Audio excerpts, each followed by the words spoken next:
who's the king? I'm the king. And that's kind of the case for me, I'd say. So Hi, welcome back. If you're new here, my name's Orlando. I like lifting heavy things, putting them right back down, running around, cooking things. I'm studying to become a certified personal trainer, and I'm documenting all of that here so that we can all learn together and hopefully have fun in the process. Yes. Today was my last day of my current job. That's a big deal for me because I worked there for 2 years. I followed a traditional course of study. I went and did a master's degree. All the roads were aligned. I don't think that's an expression. My path was aligned. So I trained in the morning. I ran around. I ran at the end of the day. So it was a double training day. It was also my last day of work. I went and handed in the laptop and everything.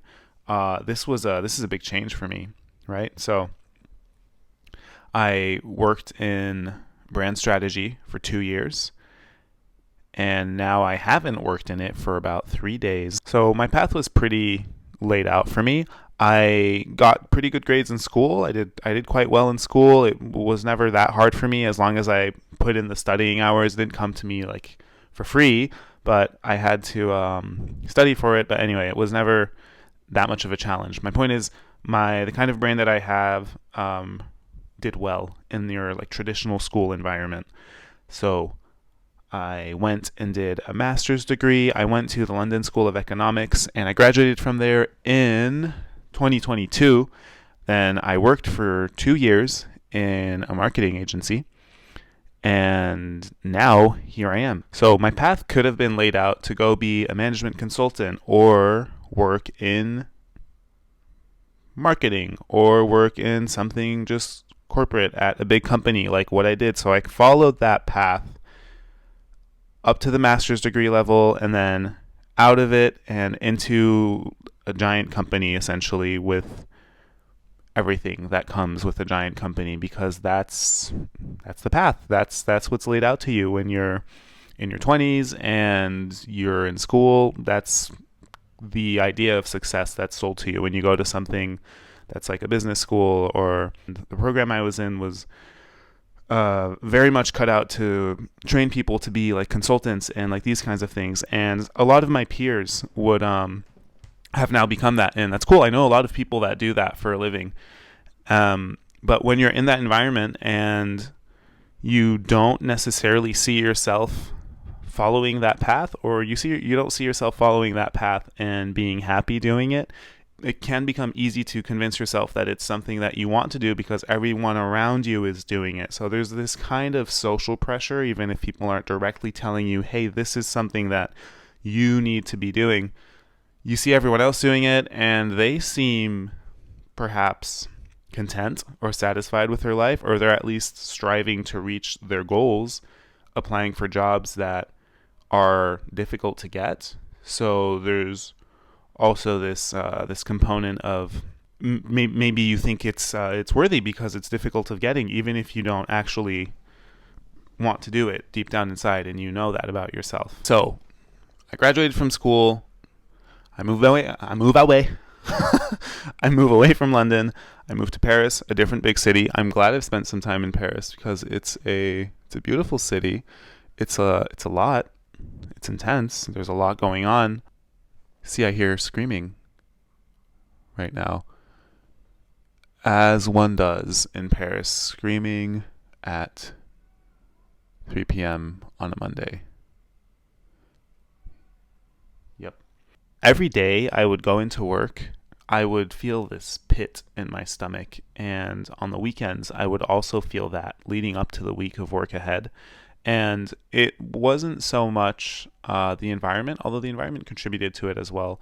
But I think it was just kind of everything about that place and everything that it stands for. And just the kind of work that I would find myself doing. That's not to say that there weren't any lessons to be had. Something I was never able to feel comfortable with at any kind of deep level within myself, and I realized this on the first day of work. But it's a learning process, and I really had to get over the fear of going and pursuing something that's actually intrinsically meaningful to me, and I'm still on that journey and trying to figure out what the next thing is that I can do and how I can do it, and identifying what I'm actually afraid of. What am I not doing that I know I could be doing that would help me move my life in the right direction? And me talking into this very spoon is me making a step in the direction that I want to go in. So overcoming the fear is possibly easier said than done. For me, what's worked is, I'd say, a healthy dose of self-reflection, thinking of what's actually worthwhile to me, reminding myself that I could leave life now, as Marcus Aurelius says. Yes, that's right. I read a few pages in Meditations. Correct. Yes, it is. Thank you for the accolades. My fiance read the whole thing and actually knows it and takes notes on it, and that's what I want to be, and I'm going to do it. I'm going to do it. I have to make time for it. Anyway, tangent.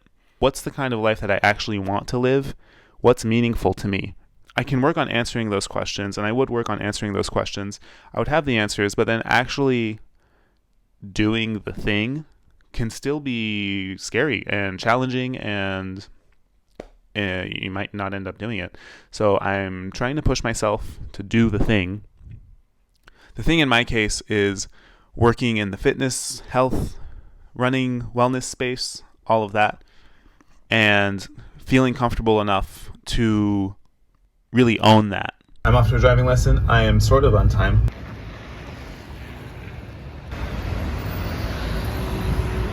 Alright, I'm nearly at the driver's lesson. It's cold. The gym really wakes me up. I feel like, feel ready, boy.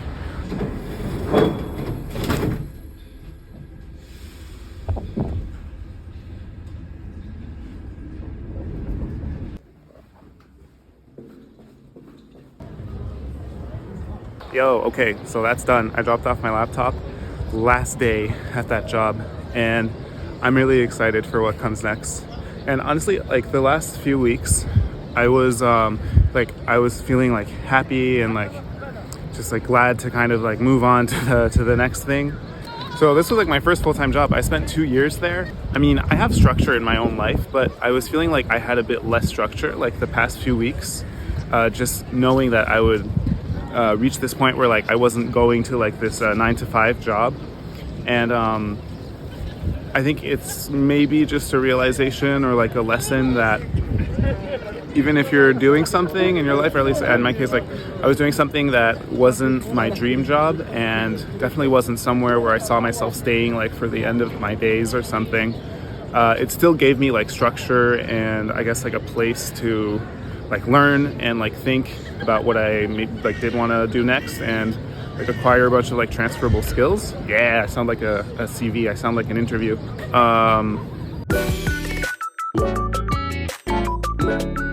I don't think I know of a feeling that's more freeing than just lacing up your shoes and running out the door. Maybe running on trails is a bit more liberating than running down the streets of a city, but running down the streets of a city is really, really special too. It's a privilege to be able to do this, and yeah, my legs work. I have energy. I get to go out here. It's like nice out. There's people out here running around. It's nice. I feel glad to be out here. That felt really good. Very liberating. Very liberating. It was one of those runs where you just feel like you're gliding. They don't all feel like that, but this one did. So that's awesome. I felt like my legs were wheels today. I like that feeling. It's fun. Emma told me about this, rule, this thing that she heard from like, I guess a running coach on Instagram, who was like 1/3 of your runs should suck. Yes, happens to me. 1/3 of your runs should just feel mid and like meh, fine. Also happens. And 1/3 of your runs should be like amazing. Oh my God, I'm flying, endorphin rush. Who's the king? I'm the king.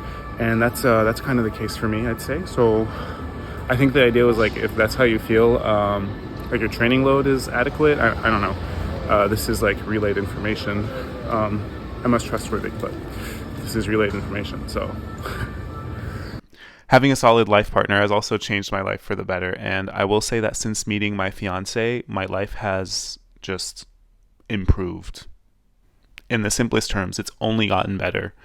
And I was able to meet her because of the self work that I was doing on myself and the self reflection that I put myself through. Otherwise, we may have met, but it wouldn't have been under the right circumstances, or I wouldn't have been the person that I was when we actually did meet. There was this confluence of events, essentially, and we met, and my life has been improving. It was improving, and then we met, and then it started improving even faster. Anyway, I'm really excited about it. That's why I'm engaged to her. We went to this Mexican place called Burritos Hermanos here in Paris. I've been meaning to try it for a long time. So I grew up in San Francisco, and I grew up at taquerias and eating burritos all the time.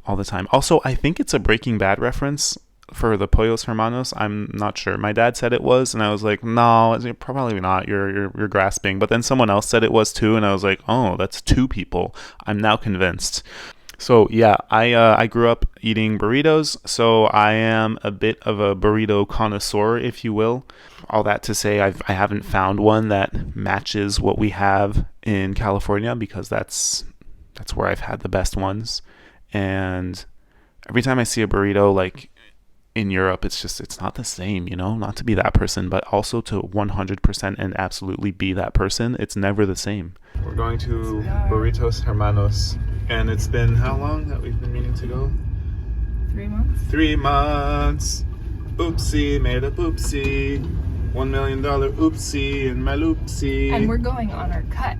Yeah, we made space for it. We're celebrating. Let's get it. Let's get it. Let's get it. It smells like piss on the metro. It's rough. I learned how to make the rice myself, like the red rice with like tomatoes and chicken broth and stuff, and it's so good. But the burritos that we get in San Francisco, and I realize those are different than the burritos in the southern part of the state. I'm on a burrito rant, and I often go on burrito rants, which is why we went to a Mexican place to celebrate, and we did it while on a cut. So I was kind of trying to save calories for it basically throughout the day. I basically succeeded, but that was tough. So there's a lesson in why eating whole foods while on a cut is easier to maintain the cut, because you have this one big meal of burrito and guacamole and sour cream, and it's so good and it's not that filling. And you've also at the same time decimated half of your caloric allowance for the day. Thank you for joining me on these hopefully somewhat structured reflections on moving ourselves towards doing work that is actually meaningful to us. I don't know why I'm saying us. I'm literally just talking about myself. In a future video, I will talk about this more, my thoughts on transitioning into working in the fitness industry. And until then, I will see you in the next one.